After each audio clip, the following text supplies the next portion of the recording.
Welcome to my YouTube channel.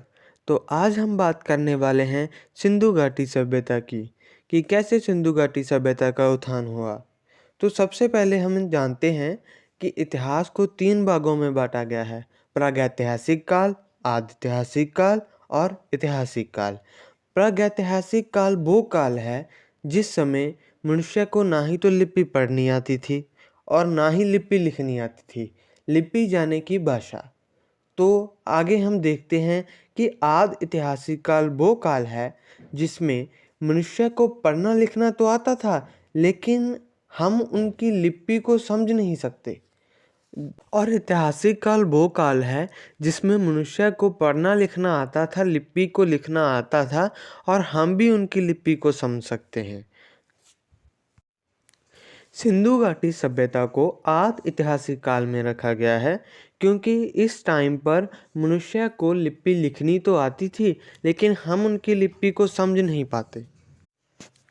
Sindhu घाटी सभ्यता को हड़प्पा सभ्यता भी कहा जाता है क्योंकि सबसे पहले इसकी जानकारी हड़प्पा में मिली थी।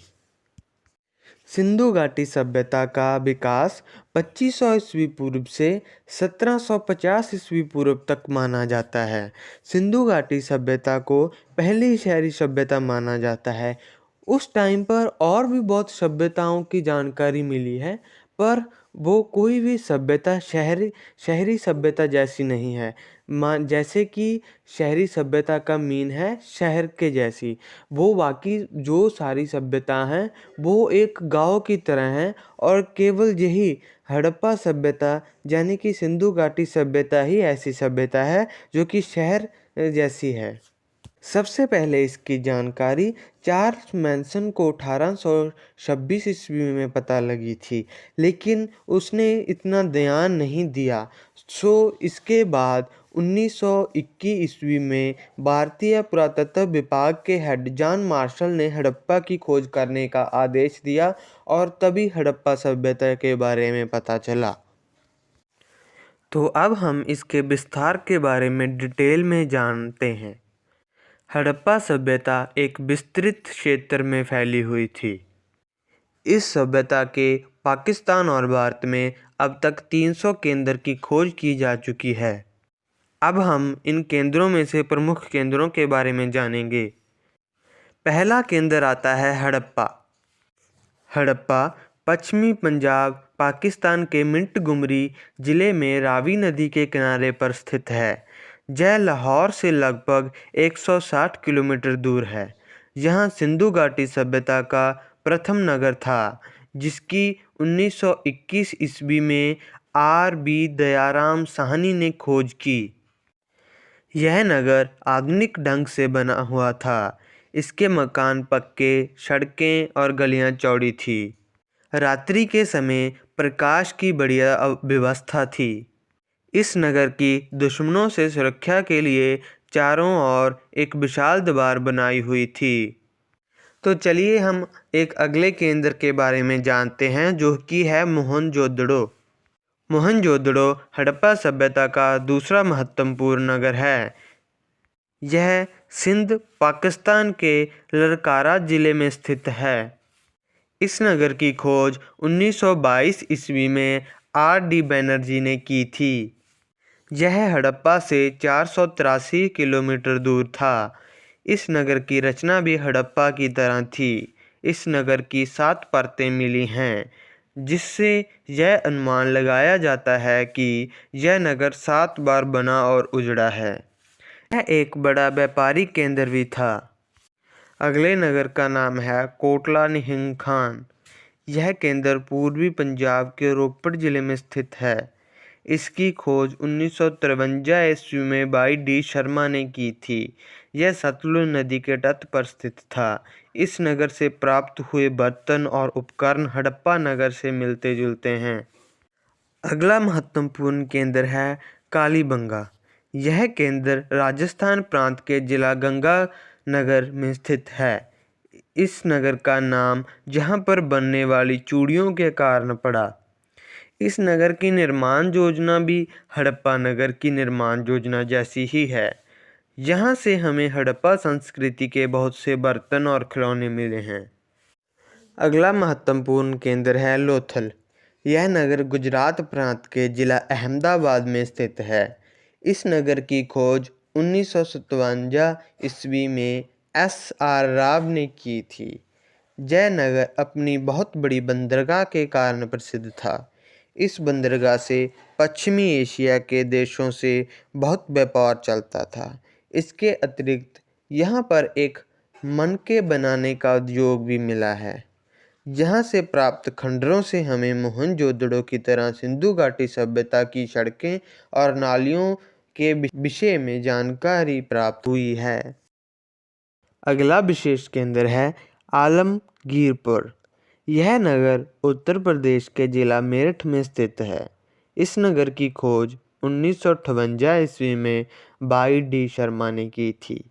यहाँ से हमें हड़प्पा संस्कृति के आभूषण, मूर्तियाँ और बर्तन प्राप्त हुए हैं। अगला केंद्र है संगोल। यह नगर पूर्वी पंजाब के लुधियाना जिले में स्थित है।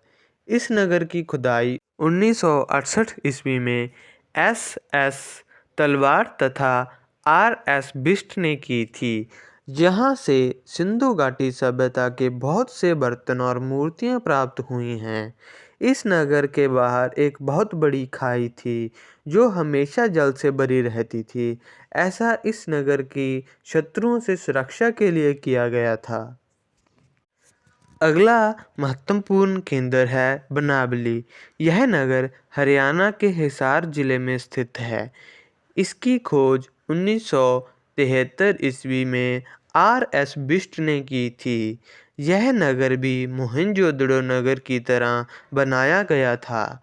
इस नगर से प्राप्त मोहरें, उपकरण, आभूषण, मूर्तियाँ अत्यधिक हड़प्पा संस्कृति से मिलती जुलती हैं।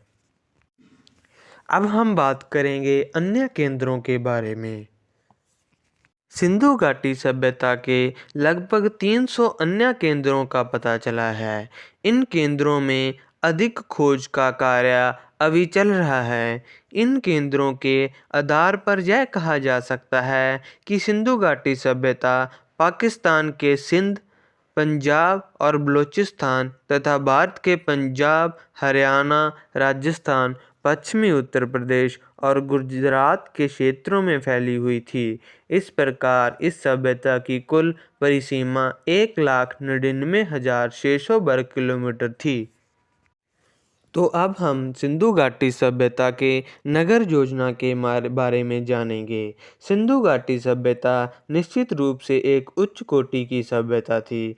खुदाई से मिले नगरों को देखकर हम यह अनुमान लगा सकते हैं कि उनके नगर विशेष योजना अनुसार तथा बड़े वैज्ञानिक ढंग से बनाए जाते थे। तो चलिए अब हम नगर योजना के बारे में विस्तार से जानते हैं।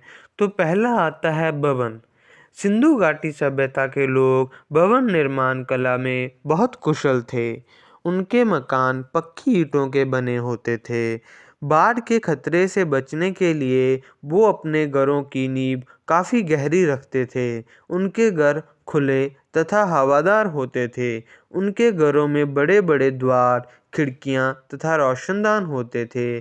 घर के सभी द्वार तथा खिड़कियां सड़क की ओर नहीं बल्कि गली की ओर खुलते थे। इस तरह लोगों को अनियोजित घर निर्मित नहीं करने दिए जाते थे।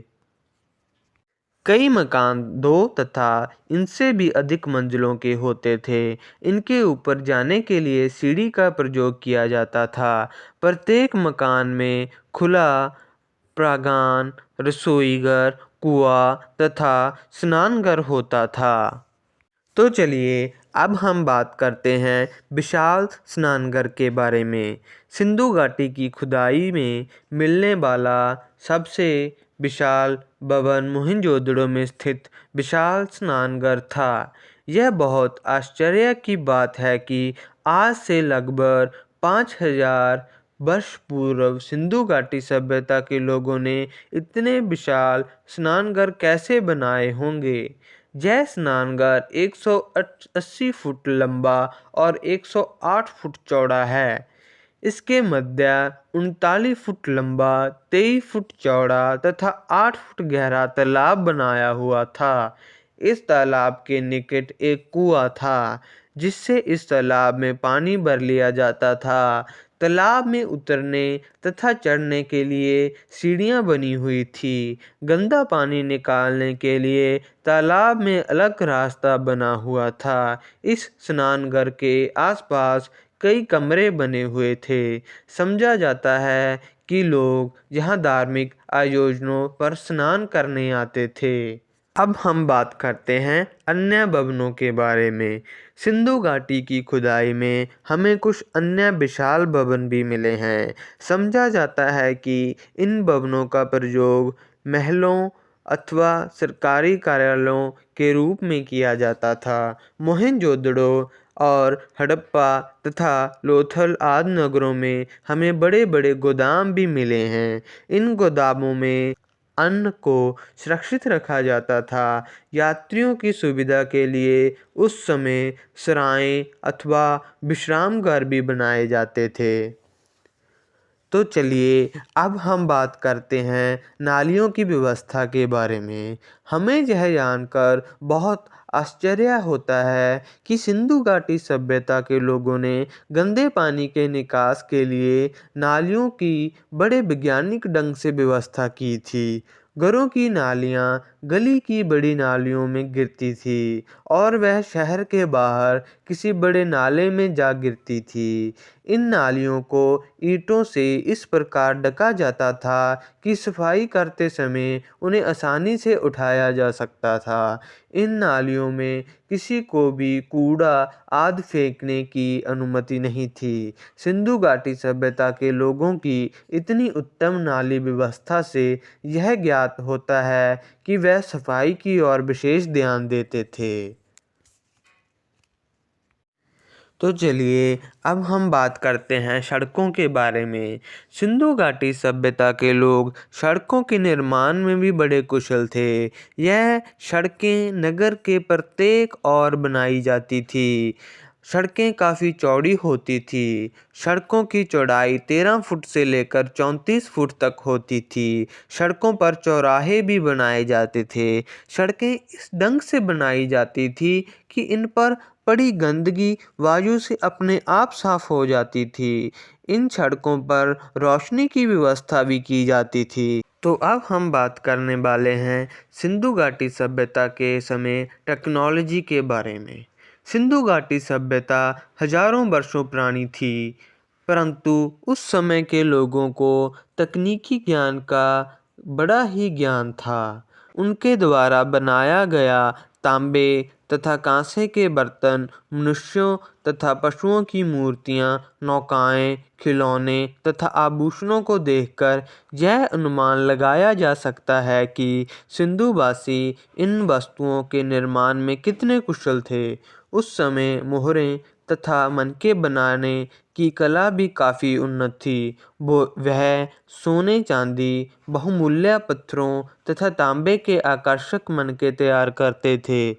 उन्होंने लकड़ी के काम के लिए एक विशेष प्रकार की आरी भी बनाई थी। सिंधु घाटी सभ्यता के लोग शांति प्रिय थे, इसलिए उन्होंने लड़ाई के शस्त्र निर्माण की ओर कोई विशेष ध्यान ना दिया। उनके मुख्य शस्त्र छोटी तलवारें, बरछे, तीर, कुल्हाड़ियाँ तथा काचू थे। यह शस्त्र तांबे तथा कांसे के बने होते थे। इस प्रकार सिंधु घाटी के लोग तकनीकी विज्ञान में मिस्र तथा बेबीलोनिया के लोगों से बहुत आगे थे। तो अब हम बात करने जा रहे हैं सिंधु घाटी सभ्यता के आर्थिक जीवन के बारे में। सबसे पहला पॉइंट आता है एग्रीकल्चर यानी कि कृषि। सिंधु घाटी सभ्यता के लोगों का मुख्य काम कृषि था यानी कि खेती था। इसका कारण यह था कि सिंधु नदी के आसपास का क्षेत्र बहुत उपजाऊ था और सिंचाई के लिए पानी की कोई कमी नहीं थी। सिंधु घाटी सभ्यता के लोग बाढ़ के पानी को बांध बनाकर सिंचाई के काम में लेते थे। वह बुआई के लिए हेरो जैसे उपकरणों का प्रयोग करते थे। हम उस समय कृषि के लिए प्रयुक्त किए जाने वाले यंत्रों के संबंध में कुछ निश्चित रूप से नहीं कह सकते। मुख्य कारण यह है कि उस समय यह यंत्र लकड़ी के बनाए जाते थे जो समय बीतने पर नष्ट हो गए। उस समय फसलों की भरपूर उपज होती थी। गेहूँ तथा जौ उनकी मुख्य फसलें थीं। इनके अतिरिक्त चावल, नारियल, खंजूरें तथा सब्जियां भी पैदा की जाती थी। खाने पीने की वस्तुओं के अतिरिक्त सिंधु घाटी की सभ्यता की प्रसिद्ध उपज कपास थी। इससे कपड़ा तैयार किया जाता था। कपास की उपज के लिए सिंधु घाटी सभ्यता सारे संसार में प्रसिद्ध थी। आर्थिक जीवन में अगला पॉइंट आता है पशुपालन। खेती के अलावा सिंधु घाटी सभ्यता के लोगों का दूसरा मुख्य काम पशुपालन था। वह हाथी, ऊंट, सूअर, गाय, भेड़ बकरियां तथा कुत्ते आदि पालते थे। चारे की कमी ना होने के कारण पशुपालन की व्यवस्था काफ़ी सस्ती थी। इनसे वह दूध, घी तथा अन्य वस्तुएं तैयार करते थे। वह पशुओं के चमड़े से भी बहुत सी वस्तुएं तैयार करते थे। अगला पॉइंट आता है व्यापार। सिंधु घाटी सभ्यता के लोगों का व्यापार काफ़ी उन्नत था। उनका व्यापार देश के अन्य भागों और विदेशों में भी होता था। विदेशों में उनका व्यापार विशेष रूप से मिस्र और मेसोपोटामिया से होता था।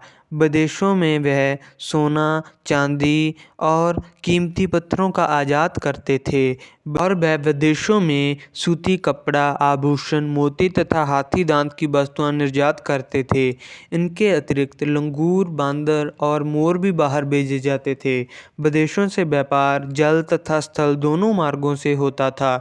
देश के भीतरी भागों में व्यापार मुख्य रूप से स्थल मार्गों से होता था। बैलगाड़ी सामान ढोने का मुख्य साधन थी। राजस्थान, मैसूर तथा दक्षिण भारत से सिंधु घाटी सभ्यता के लोग संगमरमर, चांदी तथा सोना प्राप्त करते थे।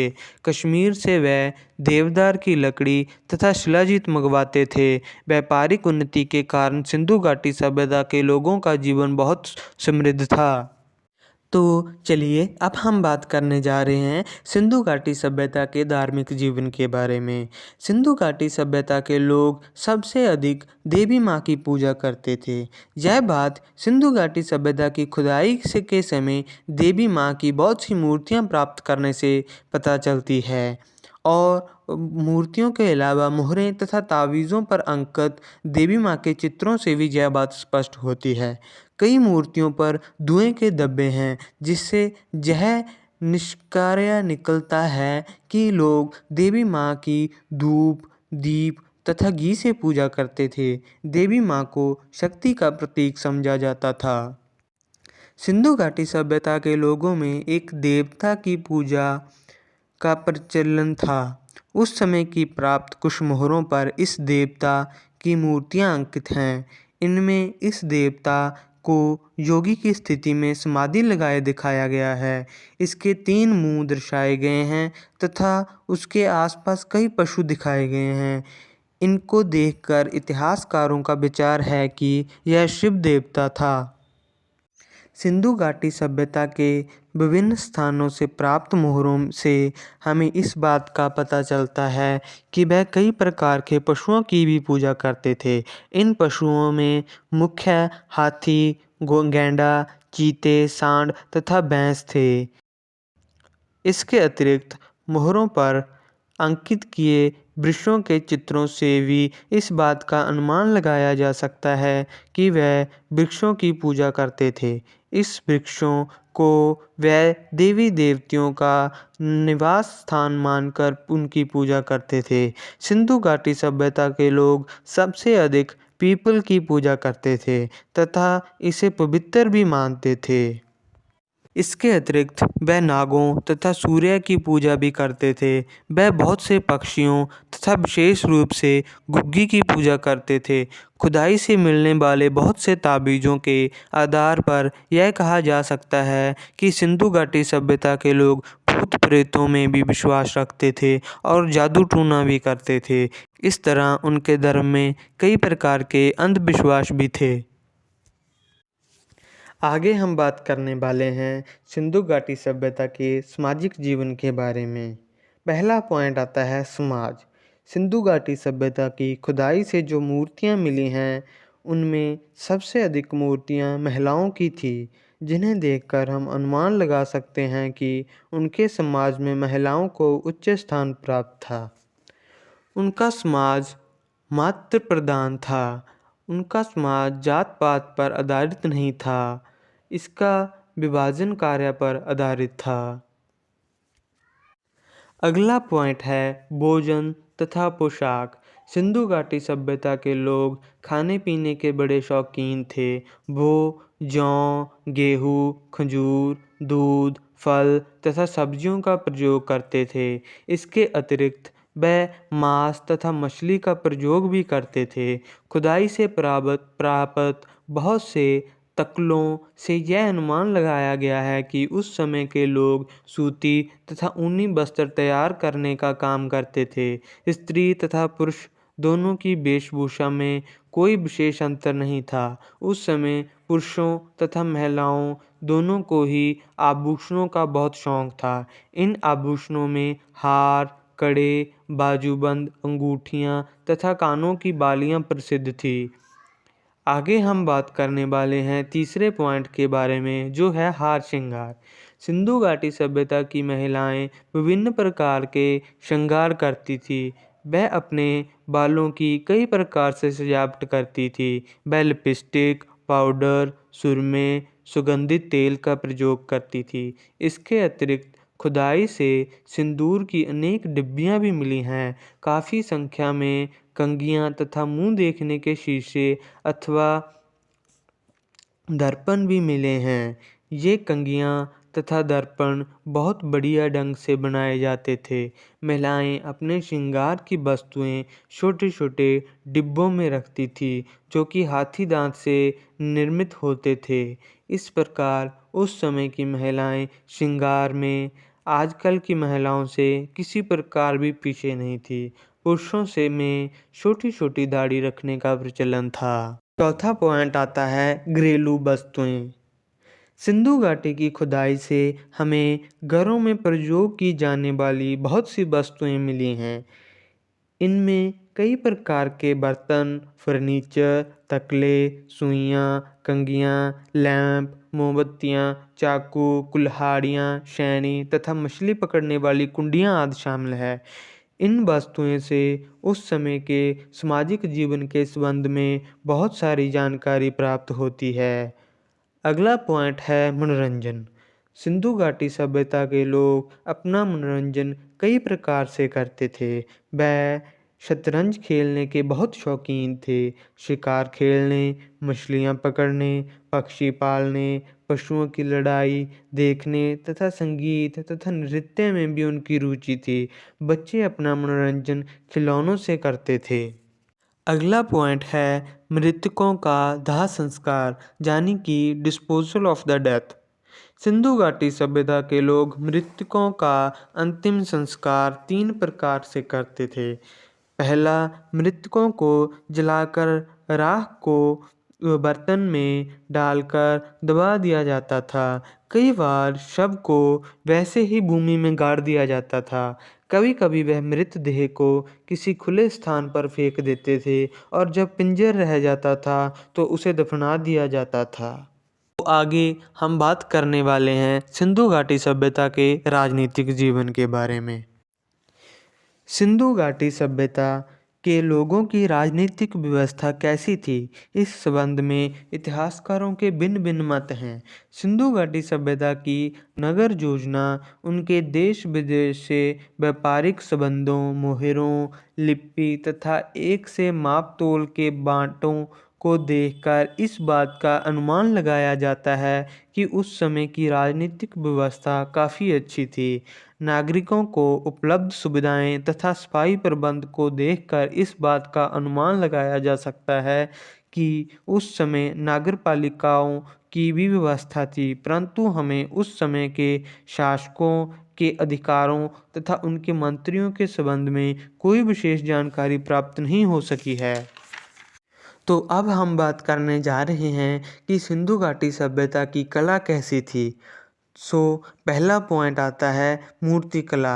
हड़प्पा सभ्यता के शिल्पकार मूर्ति निर्माण में बहुत निपुण थे।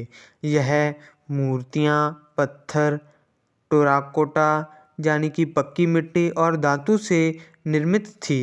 पत्थर से निर्मित मूर्तियों में से मोहनजोदड़ो से प्राप्त एक दाढ़ी वाले व्यक्ति की मूर्ति अत्यंत प्रभावशाली है। यह मूर्ति श्वेत पत्थर से निर्मित है। यह 17.5 सेंटीमीटर ऊंची है। इसने अपने शरीर को एक शाल से लपेटा हुआ है जिस पर 3 पत्तों का नमूना बना हुआ है। इसकी आंखें बड़ी पर अर्ध खुली हैं। यह मूर्ति किसी शाही व्यक्ति अथवा पुजारी की प्रतीत होती है। उस काल की बनी मूर्तियों में से अधिकांश टेराकोटा से निर्मित हैं। इसमें से बहुसंख्या देवी माँ की मूर्तियाँ ही हैं। यह मूर्तियाँ बहुत सुंदर हैं। इनके अतिरिक्त हमें बच्चों के बहुत से खिलौने भी प्राप्त हुए हैं। इनमें सांड, कुत्ते, बंदर, हाथी, भेड़ें, सूअर, गैंडे व कई प्रकार के पंछी सम्मिलित हैं। उस समय जो धातु से निर्मित मूर्तियाँ थीं उसमें से मोहनजोदड़ो से प्राप्त कांसी की नर्तकी की मूर्ति बहुत ही सुंदर है। यह हड़प्पा सभ्यता की प्राप्त होने वाली सबसे सुंदर मूर्ति है। इस मूर्ति में नर्तकी का बायां हाथ कमर पर रखा हुआ है तथा बाएं हाथ में बहुत सी चूड़ियां पहनी हुई हैं। इसके गले में एक हार है। सिर के बाल बहुत घुंघराले दर्शाए गए हैं। यह मूर्ति देखने में बिल्कुल संजीव लगती है। अगला पॉइंट है मिट्टी के बर्तन बनाने की कला। सिंधु घाटी सभ्यता के लोग बर्तन बनाने की कला में बहुत कुशल थे। यह बर्तन अधिकतर पक्की मिट्टी के हैं, परंतु कुछ बर्तन तांबे तथा कांसे के भी हैं। मिट्टी के बर्तन चाक पर बनाए जाते थे, परंतु कुछ बर्तन हाथ से भी बनाए जाते थे। कुम्हार द्वारा इन बर्तनों पर फूलों, पत्तियों तथा पशु पक्षियों के सुंदर नमूने बनाए जाते थे। इन बर्तनों को पालिश से चमकदार बनाया जाता था। तीसरा पॉइंट आता है आभूषण बनाने की कला। सिंधु घाटी सभ्यता के लोगों के आभूषण देखकर व्यक्ति आश्चर्यचकित रह जाता है। यह आभूषण बड़े आकर्षक नमूने के हैं। यह आभूषण सोने, चांदी, तांबे, हड्डियां तथा हाथी दांत के बने होते थे। उनके द्वारा बनाए गए मनके तो विशेष रूप से बहुत प्रसिद्ध थे। इन मनकों को पिरोकर माला बनाई जाती थी। अगला पॉइंट आता है चित्रकला। सिंधु घाटी सभ्यता के लोगों को चित्रकला से बड़ा प्रेम था। वह बर्तन, मोहरों तथा घरों की सुंदर चित्रों से सजावट करते थे। यह चित्र मनुष्यों, फूलों, पत्तियों तथा पशु पक्षियों के होते थे। इन चित्रों में अनेक रंग भरे जाते थे। इन चित्रों में जीवन की झलक स्पष्ट दिखाई देती है। अब हम सिंधु घाटी सभ्यता में मिलने वाली मोहरों के बारे में बात करेंगे। सिंधु घाटी की खुदाई से हमें बड़ी संख्या में मोहरें प्राप्त हुई हैं। केवल मोहनजोदड़ो से प्राप्त हुई मोहरों की संख्या 1200 से अधिक है। ये मोहरें विभिन्न आकार की हैं, परंतु अधिकांश मोहरों का आकार छोटा है। यह मोहरें पक्की मिट्टी और हाथी दांत की बनी होती थी। इन मोहरों पर मनुष्यों, पशुओं और वृक्षों के चित्र बड़ी कुशलता से बनाए गए थे। पशुओं में से एक सींग वाले पशु, छोटे सींग वाले सांड, शेर, हाथी तथा बारहसिंगा के चित्र अधिक हैं। इन मोहरों के प्रयोग के संबंध में इतिहासकारों में मतभेद हैं। इतिहासकारों का विचार है कि इनका प्रयोग व्यापारी अपने सामान की सुरक्षा के लिए करते थे। कुछ अन्य के अनुसार इनका प्रयोग केवल घरों की सजावट के लिए किया जाता था। कुछ इतिहासकारों का मत है कि इनका परिवार से बड़ा महत्व था, इसलिए इन मोहरों को पूर्वजों के चिन्हों के रूप में रखा जाता था। इससे मोहरों की संख्या एक पीढ़ी से दूसरी पीढ़ी तक बढ़ती चली गई। कुछ भी हो, ये मोहरें शिल्पकला का उत्तम नमूना पेश करती हैं। आगे हम बात करने वाले हैं सिंधु घाटी सभ्यता जहाँ हड़प्पा सभ्यता की लिपि के बारे में। तो चलिए शुरू करते हैं। सिंधु घाटी सभ्यता की खुदाई से प्राप्त होने वाली मोहरें, बर्तनों, पिट्टियों तथा दीवारों पर लिखी हुई हमें एक लिपि की जानकारी मिली है। यह लिपि चित्रमय है। इस लिपि के प्राप्त वर्णनों की कुल संख्या लगभग 270 है। यह लिपि अधिकतर दाईं से बाईं ओर लिखी गई है। इस लिपि की सबसे महत्वपूर्ण बात यह है कि अभी तक कोई भी विद्वान इस लिपि को पढ़ने तथा समझने में सफल नहीं हो सका है। बहुत से विद्वान इस लिपि को पढ़ने का प्रयास कर रहे हैं। 1952 में बिहार के दो विद्वानों ने इस बात का दावा किया कि उन्होंने सिंधु घाटी सभ्यता की लिपि को पढ़ने में सफलता प्राप्त कर ली है, परंतु इस दावे की अन्य विद्वानों द्वारा पुष्टि की जानी अभी बाकी है। यदि उनकी यह बात सच्ची है तो निस्संदेह इसे आधुनिक काल की एक महान उपलब्धि माना जाएगा, क्योंकि इससे सिंधु घाटी सभ्यता के विषय में भरपूर प्रकाश डाला जा सकेगा। आगे हम बात करने जा रहे हैं सिंधु घाटी सभ्यता की देन के बारे में कि सिंधु घाटी सभ्यता ने हमें क्या कुछ दिया। सिंधु घाटी की सभ्यता लुप्त हो चुकी है, परंतु उसका प्रभाव आज भी जीवन के प्रत्येक क्षेत्र में देखने को मिलता है।